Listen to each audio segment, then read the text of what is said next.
Oh, oh, oh, oh, oh,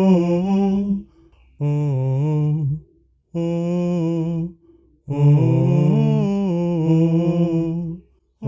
Olá, meu nome é Alberto de Aviz, eu sou um ator cultural e um contador de histórias. E trago agora para vocês mais alguma coisa do Alberto de Aviz. Mais alguma coisa é uma atividade que faz parte de uma ação chamada alguma coisa do... Fala o nome dele de novo. Mais alguma coisa é uma ação que prevê o estímulo de criatividade e de imaginação através de uma contação de histórias e de uma proposta de exercício de expressões criativas, seja na área de escrita criativa, de contação de histórias ou de expressões gráficas das artes plásticas. Posso contar contigo? E a história que eu trago agora para vocês se chama Hudgrund.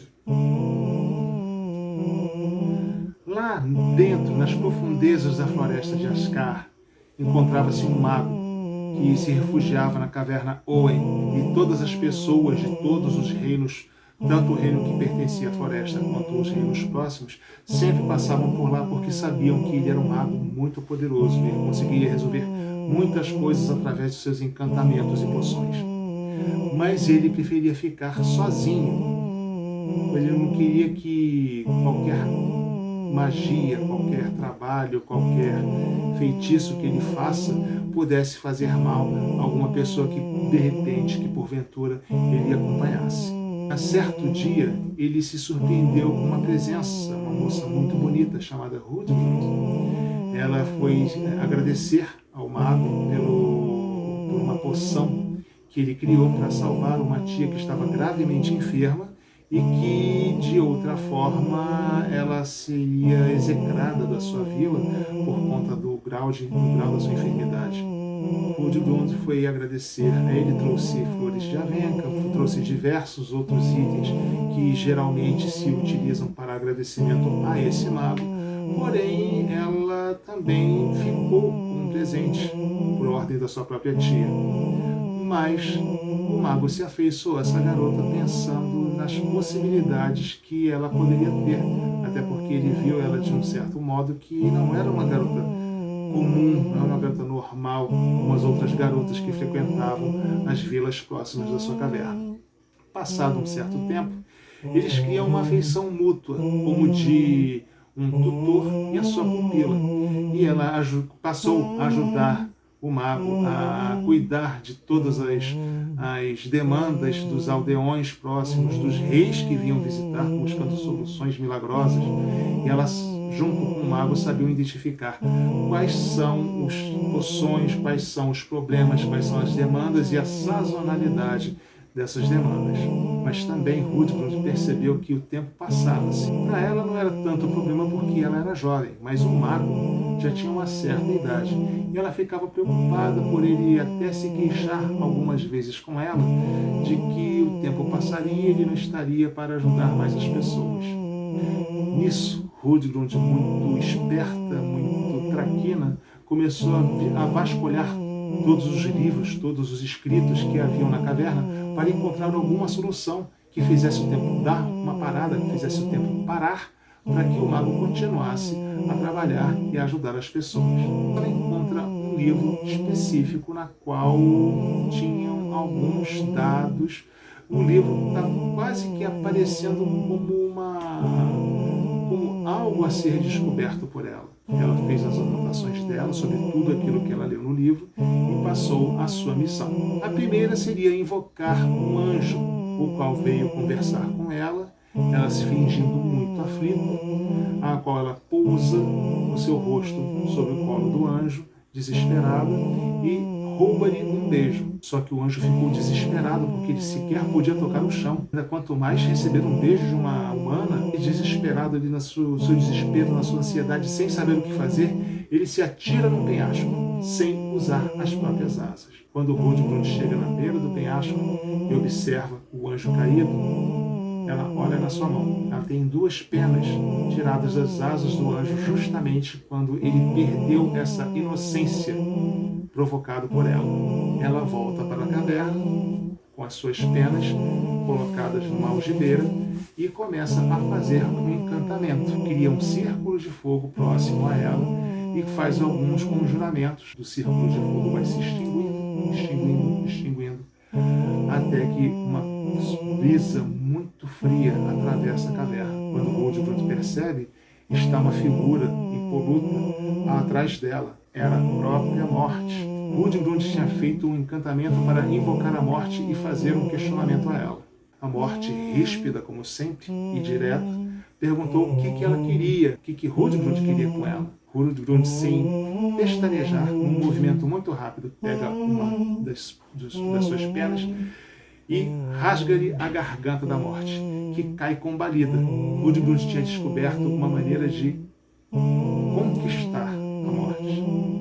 Nisso, Hildegard pega as roupas, as vestes da morte e se veste com elas. E deixa a morte lá no fundo da caverna. E a morte deixa-se entregar, humilhada por ter sido lograda por Hildegard.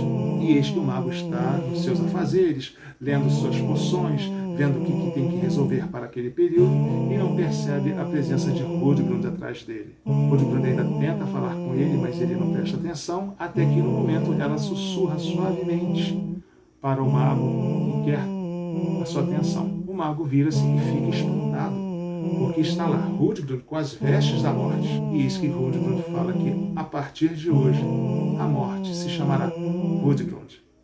Ela estando perto do mago, ele jamais morreria, porque ela jamais faria com que o mago morresse. O mago lembra ela de que a morte não pode ficar parada em um lugar. A morte passeia por todo o planeta, passeia por todos os lugares.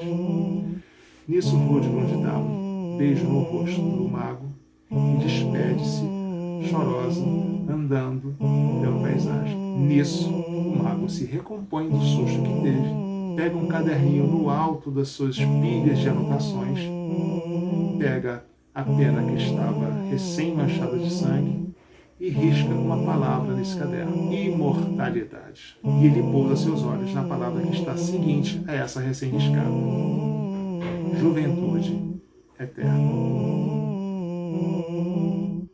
No episódio anterior, eu tinha colocado sobre os processos da gente guardar as nossas ideias para realizar o nosso trabalho autoral.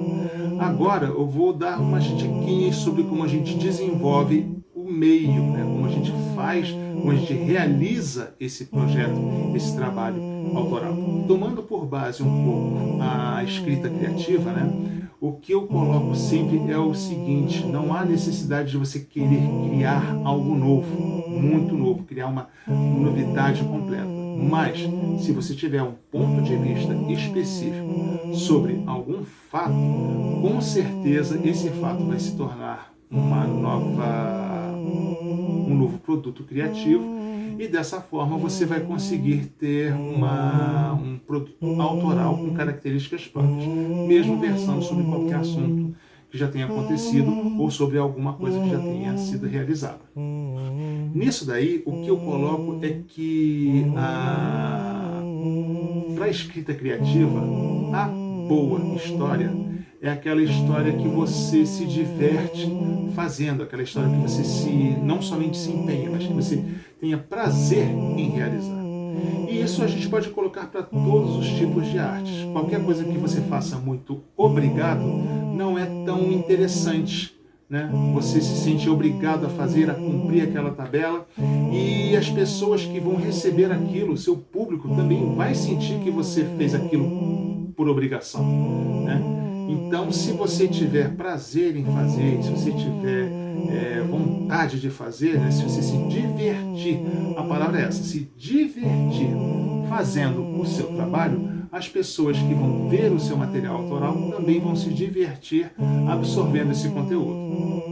Uma coisa interessante de se colocar é que, por mais que a gente tenha diversas etapas de realização, que a gente faça tudo, que a gente demore muito para realizar, para finalizar o nosso trabalho, nunca é a primeira versão que a gente vai dispor ao público. E isso é interessante porque a gente pode ficar meio ansioso de querer colocar nossas ideias para que as pessoas absorvam logo de uma vez, mas vale a pena você dar um tempinho para ver se de repente você não pode corrigir alguma coisa aqui, alguma coisa ali. Geralmente a primeira versão a gente fica pra gente, mas a gente vai dispor ao público geralmente uma terceira, quarta, quinta versão, depende daquilo que você queira mostrar ao seu público. Vale a pena também uma etapa bem interessante, que é você ter um certo distanciamento do momento em que você termina a primeira versão para você fazer uma análise e tentar uma segunda, terceira versão. Esse distanciamento eu coloco geralmente nas minhas oficinas de 1 dia, 2 dias, até uma semana. Nas oficinas que eu faço de escrita criativa, eu peço para as pessoas escreverem, aguardarem uma semana sem tocar, sem sequer chegar perto daquele material, para depois dessa uma semana ela já com a cabeça mais ventilada, um cotidiano mais presente na vida da pessoa e tudo mais, ela pegue esse material, reveja, que com certeza ela vai encontrar algumas coisas que podem ser retiradas, algumas coisas que podem ser substituídas. No ímpeto de escrever, a gente pode ser muito redundante, muito didático, muito espontâneo demais, ou de menos, ou achar que está tendo uma grande ideia, uma grande inovação, que na verdade você, analisando um pouco mais friamente, pode perceber que essa solução já existia. Então, em vez de apresentar como uma grande solução, apresentar ela como uma solução viável e que seja mais própria para aquilo que você esteja querendo realizar. Funciona bastante você dar esse tempinho de pelo menos uma semana entre a realização de uma primeira versão para tentar uma segunda versão, ou até também entre as versões até você chegar na sua versão final. Também vale destacar uma coisa: se você tiver alguns elementos dessa sua criação autoral e por acaso você não quiser incluir na finalização desse seu produto, não descarte o resto. Guarde ele como ideias, como propostas, como soluções, como elementos possíveis para qualquer outra criação sua. Vai por mim. Vai ter um momento que você esteja numa outra, segunda, terceira, quinta criação e que você fique pensando: puxa vida, mas como é que eu poderia resolver isso? Pegue seu caderno de tudo aquilo que foi descartado e pesquise, porque com certeza você vai ter alguma solução ali no meio. Criatividade, imaginação nunca é dispensada, tudo é aproveitado. Ou seja, faça o seu trabalho autoral e aquilo que você não incluir no seu trabalho autoral, mas que você já tiver escrito, guarde no seu caderno de ideias, porque você com certeza vai utilizar no momento seguinte. E por agora é isso, pessoal. História contada, história finda. Meu nome é Alberto Javis e assim como a história se foi, eu também fui. Oh